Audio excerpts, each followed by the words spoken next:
อ่านให้ดูอุ้ยปิ๊บมันสบายเดี๋ยวอาบน้ำเนี่ยไปเปิดอาบเลยว้าเอาแบบนี้เลยป่ะโดยเนาะเพิ่งเคยเห็นพี่น้องเลยเนาะ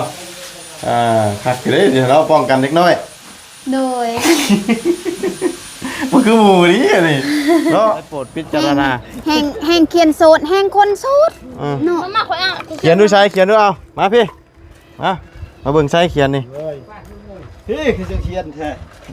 พี่เดี๋ยวพุ่นคอยเกือบเขาอยู่เกิดมันลุยก็บ่พี่มาพี่เอานี่รถนี่มีฟังนี่น้อง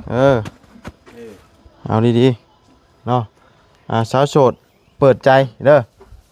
สาวโสดเปิดใจบ้านสาวโสดเปิดใจค่ะ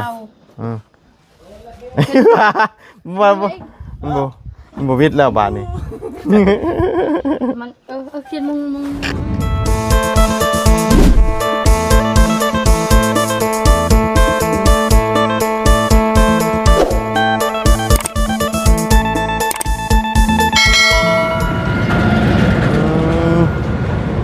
เอาพี่น้องเอ้ยกลับมามื้อนี้ถือว่าใส่บันไดได้นี่เนาะสั่นต้อยป้อยอยู่พี่น้องจะขันนี่5ขั้นเนาะกำลังก็แท่นบันไดเนาะอันนี้ก็เป็นเสาเล็กเลยพี่น้องเอ้ยเนาะขาคดีนี่เนาะเป็นเสาเล็กเลยเพิ่นเฮ็ดใส่พี่น้องเนาะสบายดีเด้อเนาะสบายดีตอนค่ำลงแรงพี่น้องกันเนาะพบเจอกันมื้อนี้ก็อัปเดตถามข่าวทางน้องดอกแคเนาะกำลังเห็นบันไดพี่น้องแนวอื่นแล้วบ่ได้บ่หรือว่าจังใดพี่น้องเนาะห้องน้ำห้องในเข้าใส่ได้หรือบ่พี่น้องเอ้ยเจ็บท้องเจ็บไส้กันแล่นเข้านี่แล้วบัดนี้บ่ได้ข้ามฟังแล้วพี่น้องเนาะฟังนี่ก็ได้ฟังนั่นก็ได้บัดนี้เนาะเอาจ้าพี่น้องเนาะมาถามเนาะโอ้เนาะเป็นจังใดบ่ได้ไปใส่บ่โดยไปแต่ตอนเสาร์ไปส่งแม่โดยคือเก่าโดยยังบ่ครบกำหนดบ่แล้วมื้อนี้เลยจบมื้อนี้บ่โดย7 มื้อแล้วเด้7 มื้อพอดีโดยเนาะโอ้ใส่เสาเล็กเลยนี่เนาะโดยโอ้ถือว่าปิดจบมื้อนี้จักนี่บ่ยังบ่มุงหลังคานี่บ่อันนั้นแนวล็อกเฮือนกันเนี่ยเรายังมาทันใส่ดิท่านได้เจาะบ่โดยอันนี้ก็ท่านเฮ็ดให้มันเกลี้ยงได้นี่เนาะโดยยังงันเฮ็ดขี้กระตูดอยู่เราเดี๋ยวจังงันเฮ็ดให้มันเกลี้ยงเนาะโดยอันนั้นล่ะท่านได้จับเดียมมันคักมันนี่ก่อนให้มันแข็งโตก่อนเนาะพอให้ตัวนี้ยึดฐานมันโอเคเนี่ยแหละบาร์ลามไปเนื่องจะรวยแกเบิ่งทางนั้นดูโดยโอ้ยเป็นจังไดเนาะเบิ่งทางห้องน้ำก่อนโอ้ย้อนแสงแท้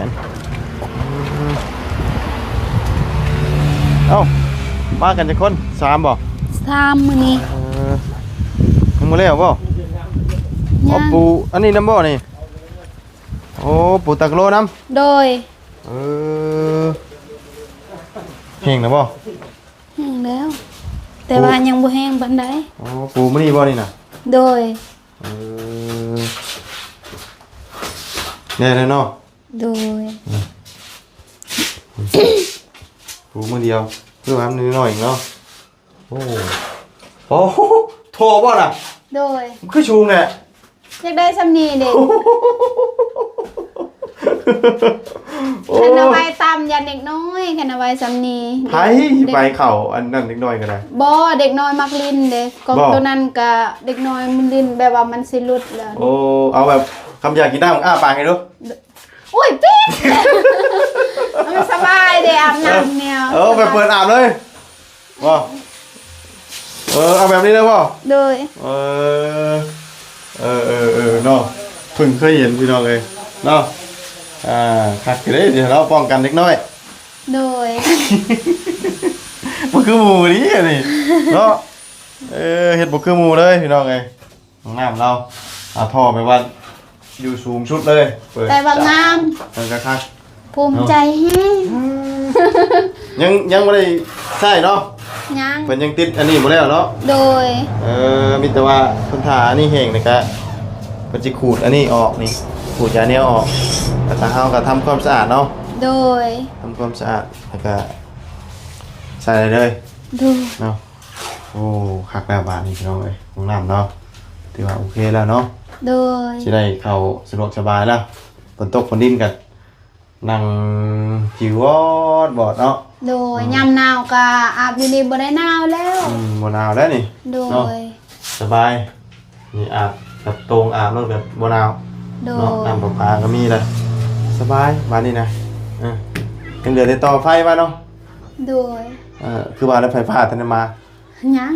ท่านได้เข้าเนาะ โดย มีแต่ว่าไฟฟ้าเข้าแล้วกันดึงไฟมานี่ก็หุงข้างนอกใส่ข้างนอกนะบ่ใส่แต่ อั ข้าน งใน นั้น บ่ แค่ว่ามีไฟฟ้าสิใส่แสงตะเวนเอาอยู่นี่เด้แสงโซลาร์เซลล์ เอาใหญ่จากเพื่อนมาอันนี้ โดย เออ ตัวนั้นแบบว่ามันมีไฟเดี๋ยวดิ ใหญ่ไปใส่ของน้ำเอาเนาะ โดย โอ้แต่ว่าแท่นนั้นนี่เพิ่นก็เฮ็ดใหญ่เนาะแบบว่า ใหญ่แบบนั่งอันนั้นเลยนะ แผ่นใหญ่เลยอ๋อคัดวีพี่น้องเลยปูตากะโลเนาะมันจังทำความสะอาดสบายเนาะ โดย คักแล้วพอดีแล้วพี่น้องเลยดีงามเนาะแต่ว่ามื้อนี้ยังใส่บ่ได้ต้องรอทำความสะอาดก่อนสะอาดแล้วนะตั้งเข้าเนาะส่วนของน้ำนี่ปิดจอบมื้อนี้บ่ปิดจอบมื้อนี้เหรอ ยัง อ๋อฮะใช้เข่าแล้วบ่ใช้บริการแล้ว บ่ลองซื่อ เงินว่าเนาะมันลองแบบนั้นเลย เอาก็ยังบ่ทันเจาะยังเดอันนี้เด้ เจาะยัง เจาะหูนี่เด้เจาะหูห้องน้ำเด้ อันหูอันล็อกนี่บ่ โดย จะเป็นกระเจาะออกนี่อัดแต่ว่าทางนี้นะอันนี้อัดนะ อัดแล้ว อัดแล้วเนาะ โดยพร้อมรับบริการ ด้วยพร้อมหลายลุหลายลวงปูนมันเดือเพิ่นก็ได้ชวนมาใส่นี่เนาะ โดย ใช่นี้ต้นกล้วยนี่เดียวมันก็ขึ้นอีกเนาะมันขึ้นเป็นในตัดออกได้ป่ะนี่เพราะว่ามันจะตามสังกะสีสำเร็จเรียบร้อยของน้ำเหลือแต่บันไดเนาะ โดย บันไดก็มืออื่นน่าจะแล้วได้ไหนมันแปลกอะไรบ้างนี่ บ่ได้แป๊กเบิ่งซื่อๆเบิ่งซื่อ บ่ ๆ ไปใส่เนาะไปแล้วเนาะอันนี้เรือนี่เนาะซื้อมาจากแก๊ส พก พกแก๊ส โดย ไปทางบ้านเดี๋ยวแล้วก็เรามีทีมงาน ฮะ งานแค่แล้วก็คือมาตัวนี้แค่นี้แล้วก็ใช่แต่ทีมงาน เรือบัดนี้ ตอนนี้ก็กำลังเจาะไล่ประตู ดีโด ไปเอาขึ้นละเนาะคือว่าเหลือแต่บันไดอย่างเดียวมื้อนี้เนาะ โดย มื้อนี้เพิ่นแล้วนี่มันปิดจอบเลย ไปจบเลย แล้วมืออื่นยันเขาแล้วมุงหลังคาแล้วก็อันนั้นสิใส่แนวล็อกนั่นแหละ ฮะ มืออื่น แน่นอน ใส่แนวล็อกยังบ่ทันแล้วเด้ยังบ่ทันใส่ อันนี้อัดบ่นี่ ยังบ่ฮู้คือกัน บ่ได้อัดติ จัก เอาประตูนี่แบบอันนี้นะลอง เข็นว่าเรือก็สิอัดแบบว่ายันมาเด้เนาะสบาย หักหมาขึ้นสบายเด้อนี่ มาน้อยก็ขึ้นได้เด้สำนีเด้ ท่านได้แฮงเนาะ อันนี้คันไดตัวนี้มาน้อยก็ขึ้นได้อันนี้ น้อย เข็นบ่ได้อัดอันนี้มันขึ้น อืม เวลาแบบเวลาแขกอีหยังหรือแบบว่ามีคนมาลิ้นนะก็เวลาเขากินข้าวอีหยังเนาะ มันมาขึ้นไปชนเนาะ โดย เฮ็ดอัดหน่อยหนึงก็ได้คำไม่เหลือเนาะ โดย หรือว่าเอาสังกะสีอันนี้ก็ได้นี่อัดเนาะ โดย ก็อันน่ะหมานบ่ขึ้น เพื่อนเราต่ำเนาะมันได้อยู่5คันเนาะโพซิชั่นเอาไปคือกันคนน่ะเนาะ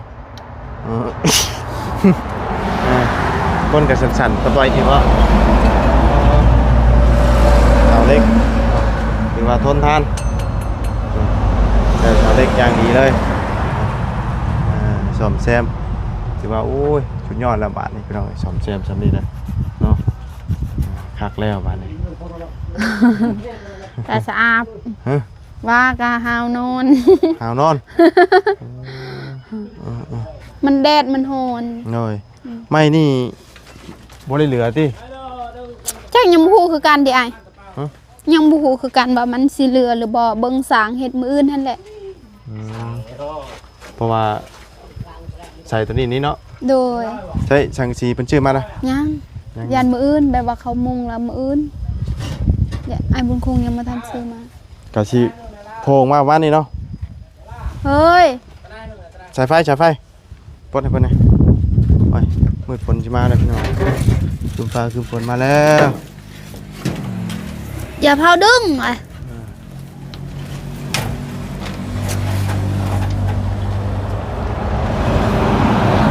มื้ออื่นก็ช่วงเช้าเพิ่นก็น่าจะปิดจ็อบแล้วนี่ ยังมันยังบ่แห้ง ยังมันทันได้แห้งเพราะว่ามันยังปีงอยู่เพิ่นหากก็เนาะเพราะว่าที่ตัวนี้อันนี้ก็ยังบ่ทันได้นั่นเนาะเดี๋ยวเพิ่นก็ทูมันเกลี้ยงกว่านี้ได้คักแล้วบัดนี้เนาะ โดย ขึ้นก็สบายแล้วคักปัญญังเนาะแล้วก็มีพร้อมไปเลยทั้งนี้ก็ใส่แล้วหมดเลยเนาะ โดย ทั้งนี้ใส่ล็อกเลย ยังบ่ทันใส่ในล็อกมันใส่แต่หน้าต่างซื่อๆว่ายังมื้ออื่นแล้วเราสิใส่ มื้ออื่นเป็นแล้วพอดีเป็นได้หับเงินได้เนาะ โด สร้าง ย ก็ได้ ดิโดนี่เราดิโด ปิดจอบเลิกเลยมื้ออื่นนี่รวมเบิดทั้งของน้ำทั้งนี้จักล้านนะ7 ล้านบ่7 ล้านไป 7 ล้าน 7 ล้าน 5รวมหมดเลยค่าสร้าง7 ล้าน 5รวมหมดเลยเนาะทั้งบันไดทั้งซ่อมแซมเนาะทั้งใส่ลูกเต็งเนาะ โดย ตกมามันก็บ่เปียกบัดนี้บันไดถ้าชั้นน่ะมันสิ ดิโด ตอกไว้เนาะคือเพื่อนจะดีนี่แม่นบ่ดอกบัดนี้พี่น้องเอ้ยเพราะว่าเฮ็ดระบบบางนี่เด้ โดย ถ้าระบบขึ้นทั้งข้างนี่คือเพื่อน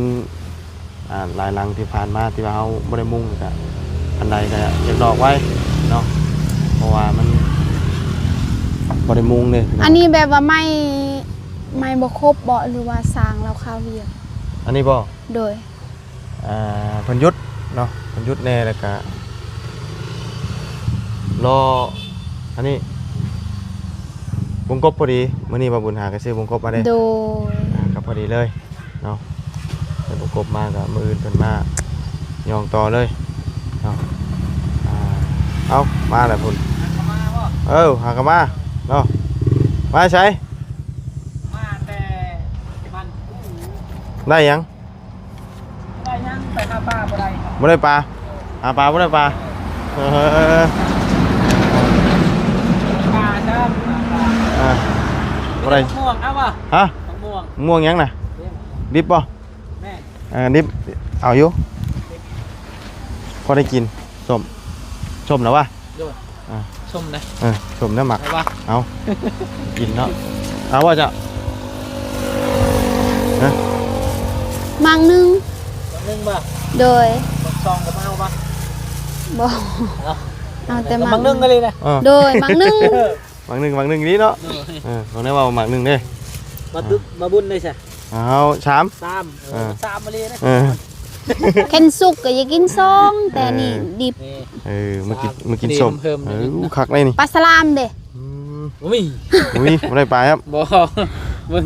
ตาจนแดงดำบ่ได้ช่ำ บุญน้ำนะไป ใส่ พุ่น บ่พอไปใส่พอจะไปดำปลาสลาม ไปผู้เดียวเลยกันอยู่คนชวนลาด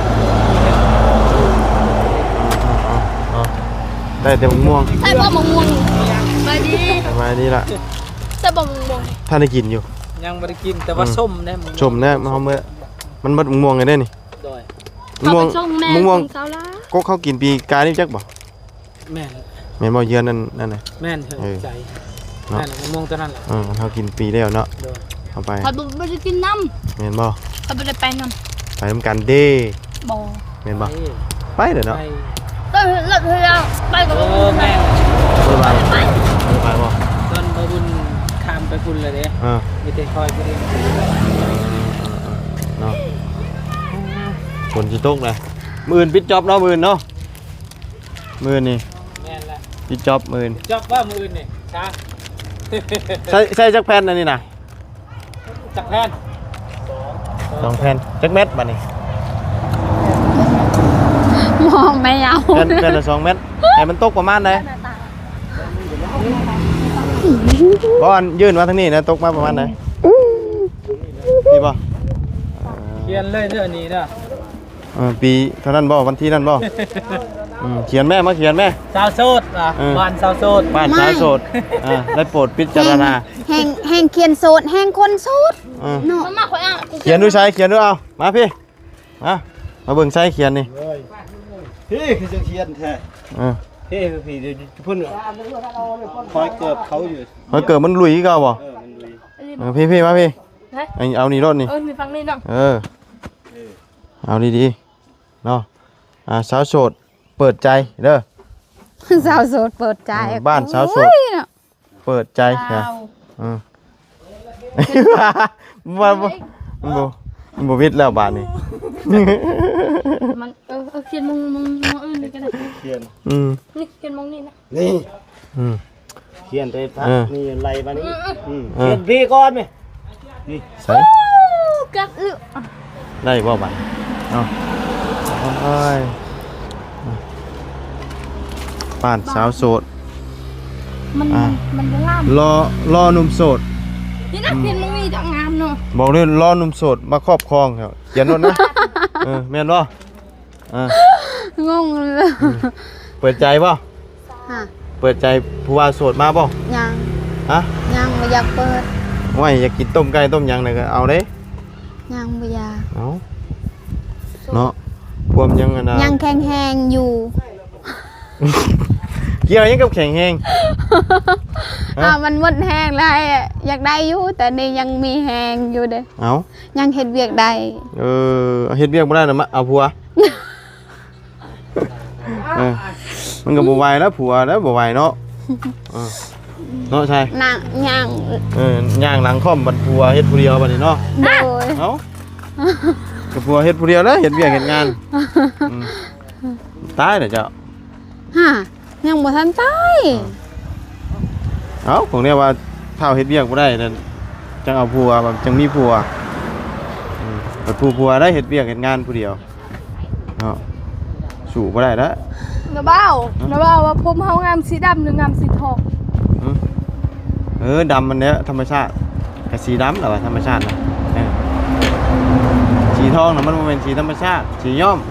สีธรรมชาติแต่ก่อนผมเคยมันเป็นสีทองดิ ทองแดงป่ะ บ่เป็นทอง ทองเหลือง ทองเขาขายอยู่ตลาดหั่นบ่ ฮะกินข้าว ไปกินต้มไก่ เอ้ากินข้าว ต้มไก่ โอ้ต้มไก่บ้านนี้เนาะใช่ป่ะแอมป่ะ ไม่ต่ออันบะหวานเนาะ หวานป่ะสมมันหวานป่ะ มันหวานอันใช้อิมเปรียลเจ้ากี้อ่ะอิมเปรียลจะดงกระดุกมั้ยใช่ค่ะ เอาอันนี้มาเนื้อมาป่ะเอาสั่งเป็นเก็บเรียบร้อยแล้วบัดนี้เนาะกะเกี่ยมเมื่อแล้วบัดนี้พี่น้องเลยหรือว่ามืออื่นลุยต่อเนาะกินข้าววะต้มไก่ป่ะฮะต้มไก่ป่ะโอ้ฟ้าดังแล้วบัดนี้ตายครับห้องฟ้าดังแล้วพี่น้องเลย เด็กดาวเจอไอ้ปลา ไปฉันเนาะมีแต่ว่าอื่นนะเบิ่งน้ำกันว่าเพิ่นสิแล้วจักโมงเนาะอื่นก็ แม่น หรือเปล่า ฮะ เบิ่งชาวลาเลยลมน่ะ อันนั้น จับกบแล้ว ตาล่ะ หืม เพิ่นบอกว่าคันฝนตกแล้วตกตัวนี้ได้ อืม โดย เพราะว่ามันยังบ่ทันแห้งคักให้มันแห้งคักเลย เดี๋ยวหน่อยปูนมันสิเสื่อมสภาพ บ่มันสิไหลไปเลยแล้วมันยังแห้งบ่คักถ้ามัน เสื่อมสภาพ ถ้ามันแห้งคักแล้ว วันนี้หมดเลยป่ะ เบิดเลยปูนบ่เรือ ตัวว่ายังอยากให้เทตัวนี้แหละตัวนี้ จะได้ ตัวนี้ห้องนี้แหละ เรือแล้ว ขออนุญาตเป็นคนเด้อ โดย ทำนั่นใครจะ เฮ้ยชำนี้ก็ได้แหละ วันนี้เนาะ เอาลึกได้ พอแล้วเนาะ รอแต่ผู้ว่าโสดมาอยู่นำเนาะบ้านสาวโสดพร้อมเปิดคนทางให้ผู้ว่าโสดพี่น้องเอ้ยเนาะอันนี้คือเพื่อนสาวโสดพี่น้องเอ้ยเนาะใครอันนั้นก็จับจองได้เนาะแจกเบอร์โทรดู บางคนก็ไปหนึ่งก็ได้ใช่ ฮะ แจกเบอร์โทรให้ผู้ว่าดู กระดาษเรียกกระดาษ 888 ปรับโหลด 0055 เนาะโอ้ยเอาดีๆแม่ อ้าวก็แจกแล้วเด้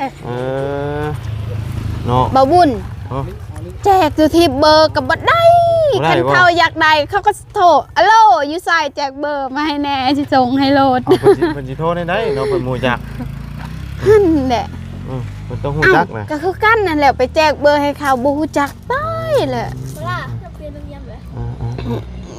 ปรับมึง10แม่นตา ไปฉันเนาะ โด เพิ่น ย เอิ้น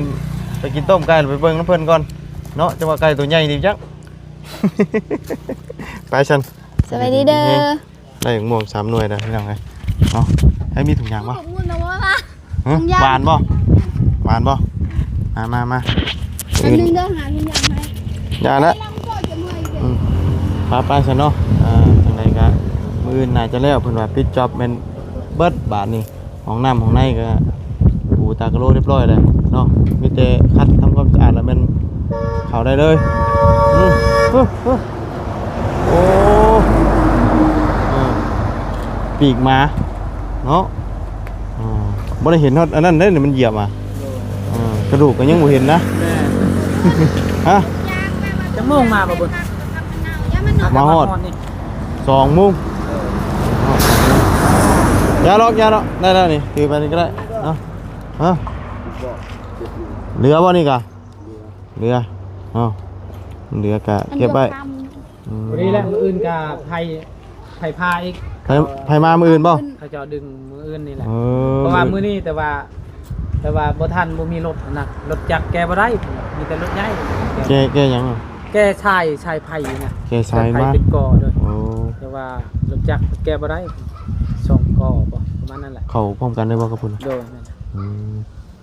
นึงดึงพุ่นตัวนี้ดึงพี่เนาะ โทรหาทางบบุญชลวันแล้วเพิ่นว่าสิไปแก้ให้ แก้ให้อยู่ชายแดนนี่ สายโคตรใหญ่ดี ก็บ่ได้ใหญ่ธรรมดาแต่ว่าโอ้รถจักรแก้บ่ได้แล้วตัวนี้ฝุ่นน้องมันยาวเฮ็ด อันนั้นใส่ไฟคือตัวนี้บ่ ไฟสิรักนะ แกลากมาอื ไฟ ม มันนำขึ้น โดยเอามื้ออื่นเนาะเอาใกล้จะได้ใช้ไฟแล้วใส่น้ำไปเด้อ ดู พอได้สากแวดสากหยังอันนี้ให้ได้จ้ะเนาะทางนั้นก็ได้แล้วทางนั้นก็ได้แล้วเดี๋ยวทางนี้เนาะทางนี้ยังบ่มีทางนี้ โอ้เรืออีกตัวนี้เนาะ เหลือ เอาไว้ดีๆเด้อ โดย เอาไว้เฮ็ด เอาให้ สาก บ่เอาให้เจ้าอีกเห็น อืม ว่าบ่ได้แบบเฮ็ดเรือ นี่เด้อนี่ หรือว่าที่ อืม น้องจะดีเนาะให้เพิ่นอีกเห็น ได้อยู่ดอก เอาได้แล้ว ครับเนี่ยเก็บไปหั่นเนาะเอาไปซั่นอยู่ดีเพ่งบัดจุกุทุกคนบ๊ายบายเด้อไปอันนี้ก็ใส่มักม่วงอยู่พี่น้องเอ้ยโหเดืองเติมๆอยู่เนาะแซ่บหลายไปคนสิมาแล้วนี่ว้าคึมเลยเด้อพี่น้องเนาะจังไดก็ลำลาแล้วพบเจอกันใหม่ขอบคุณแม่พี่น้อง FC เด้อที่ติดตามรับชมไปแล้วพี่น้องสบายดีไปโอ้มืดมาเด้อ